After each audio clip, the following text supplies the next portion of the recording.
Hello there my Jedi and Sith friends, so great to see you here again. Thank you for joining me for yet another transmission. It is I coming at you once again, your friend and your favourite galactic hostess, Star Wars Meg, and today we're going to be talking about something a little bit different. It's something which I've touched upon a couple of times in the past, and up until this point, it's mostly just been speculation, but today, it's become a fact. It's no longer avoidable, and I think we're about to see a huge shift in the kinds of stories that Star Wars is going to tell. What are we talking about? So, it's occurred to me that Star Wars is starting to place a larger emphasis on the Old Republic, a time period mostly explored in the expanded universe, but that remains one of the most beloved periods in all of Star Wars history. It represents a time when the galaxy felt limitless. Fans are still drawn to KOTOR and KOTOR 2, Star Wars The Old Republic, some of the old books and comics, and they're widely considered some of the greatest Star Wars narratives ever created, thanks to their rich world building,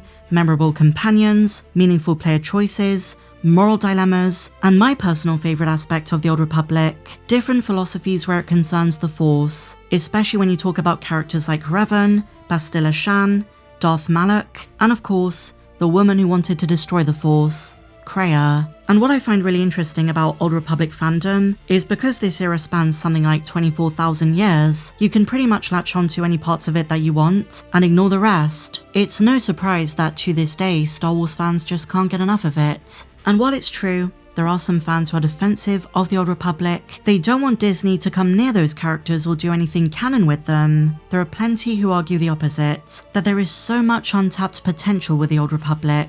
Lots of fans say they should make a trilogy, a Disney Plus show, you name it. The crux of the argument is that Disney is not doing enough with the Old Republic. Well, in the last few years, my friends, I've been noticing an interesting trend, and it's just come to a head. Lucasfilm is warming us up for an unveiling of a canon Old Republic. And I'm not just talking about the KOTOR remake, I'm not talking about Fate of the Old Republic. That's a start, but I'm talking about a full initiative. And the latest novel, Star Wars Legacy, has provided us with another major clue, our biggest one yet. But first, allow me to set the scene. Over the last 4 or 5 years, the big Lucasfilm publishing initiative was the High Republic, the couple of centuries leading up to The Phantom Menace, Young Jedi Adventures, The Acolyte, lots of books and comics, but it's finally fizzled out. And aside from 1 or 2 more obscure books, it's pretty much dead. And my theory is that the next big initiative is going to be the Old Republic. And I say this because the signs are all there. You see, when the High Republic was in full swing, Lucasfilm would sprinkle in elements of this era into different, separate, unrelated projects, even if they were set hundreds of years into the future. Connections in Skeleton Crew, Andor, in Jedi Survivor, and now they're starting to do the same with the Old Republic. Although I should say, the signs have been there for a very long time, and there is a chance it's just a coincidence. Obviously, Darth Bane was already canon, in Andor they name-dropped the Rakatans, and Belsavis. We have the HK assassin droids in Mando and Ahsoka, the Jedi Mandalorian War is now canon, the name Darth Revan is canon, Tar Vizsla of course, and here's one you might not be aware of, Exar Kun. Originally a Jedi Knight, he became obsessed with the dark side, and eventually travelled to Yavin 4, where he encountered the spirit of Freedon Nad. He manipulated and tempted Kun, and eventually pushed him in his turn to the dark side. Kun was already disillusioned with the Jedi, but Nad just pushed him over the edge. Well, did you know, my friends, that Exar Kun no longer just resides in the realm of Star Wars legends? That's right,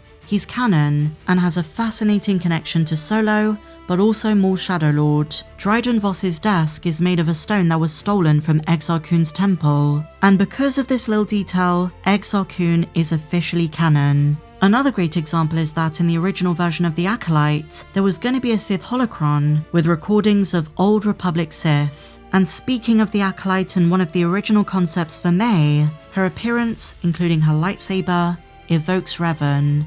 Not to mention Hasbro is making more Old Republic figures again. But today, my friends, we have yet another example of Lucasfilm starting to push the Old Republic. In the new novel, Star Wars Legacy, which is set between episodes 8 and 9, on Tython, in an ancient cave, Rey is greeted by a hologram recording of a Jedi of the Old Republic, a certain Master Vree Ravenel. In depicting how Rey perceives Ravenel's speech, the author notes that people of the Old Republic spoke differently, even differently to those from the High Republic. Here's the quote: the accent hits different. He didn't sound garbled or mixed up, but it was clear this message had been recorded a long time ago, with some of the words pronounced differently, the cadence almost lyrical. And then, Rey watches other recordings. They show why the temple on Tython was eventually abandoned, and exactly what led to the deaths of so many Jedi who occupied it. This is when we get the biggest Old Republic lore dump in modern Disney Star Wars canon. They say there was a female Sith whose name was Calrian Dia. She was described as a human with a bald head, covered in intricate rune tattoos. The tattoos inhibit her remarkably strong connection to the Force. She wielded a lightsaber with a hilt made of carved bone, and it was stained blackish grey. One day, Calrian came to the Jedi Temple on Tython, right after having killed her own master, Darth Maratosh. She had come to see if the Jedi would take her back. She had become disillusioned with the Sith. When she was asked her name, she replied, "My name has been erased. It should be forgotten. I will rediscover it here, or you will kill me." And then, in the recording, Dia goes on to express her anger towards her former Jedi Master, who stole her away from her parents and deprived her of the name they gave her at birth. Her former master then says, "The Jedi Council will not welcome anyone into the fold who strayed as far as you have. You are no Jedi. This is for your safety as much as ours. It's not easy. Previous caretakers have compared it to being flayed alive. Such is the temerity of the dark side." Dia decided to return to reclaim her old identity. She was a very conflicted ex-Jedi, unsure of which path would lead her towards her true fate. And in that moment, her former master changed his mind. You will pass the trials and reach the Forge, or fail, and stand before the Council, where your fate will be decided.